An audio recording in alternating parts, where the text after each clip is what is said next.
So I've actually been seeing a lot on Store and on different apps that are about building community. And I've seen a lot of questions about what should people do with an injured cat. They're finding injured cats, and what should people do? Like, who should they call? Do you have any resources for them? Anything you recommend? Well, if the cat is seriously injured, and they can somehow collect the cat, and I strongly urge you, never ever try to pick up a cat on the street. That is very dangerous both to you and to the cat unless you have the proper, like, gloves, a towel, and a way to transport the animal. So if it's mortally injured or very injured, I would strongly urge that they take them to our county shelter, because there they will give aid to the animal if it can be helped. And otherwise, if it's mortally injured, they can humanely euthanize it, and it's at no cost to you. As a good Samaritan, you're bringing the animal in.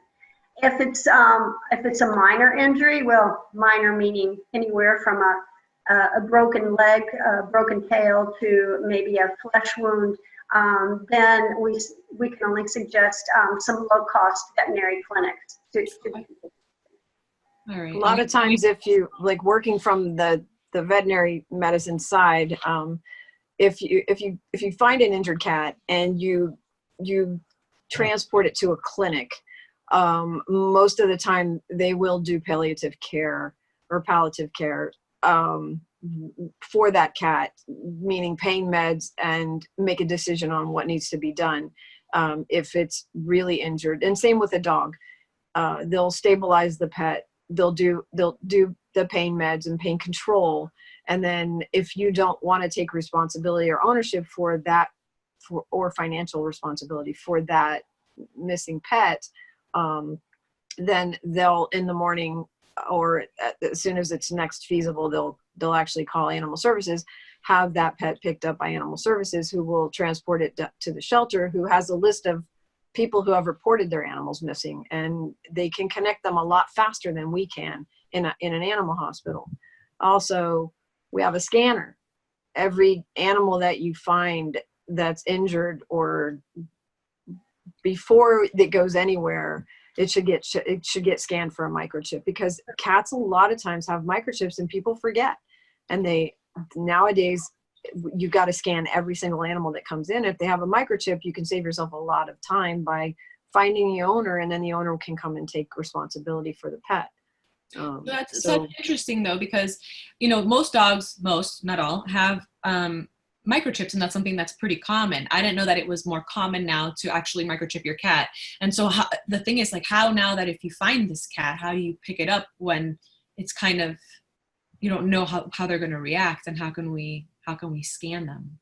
Yeah, it's kind of like, you got to have a carrier. You got to have something to put it in.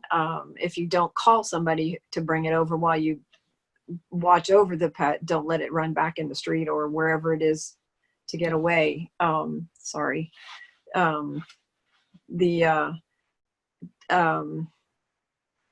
pick it up without a carrier or without a box or something, because it will bite you. If it's in pain, it's going to bite. It's not anything against the animal. It doesn't mean that it's mean or that it's rabid.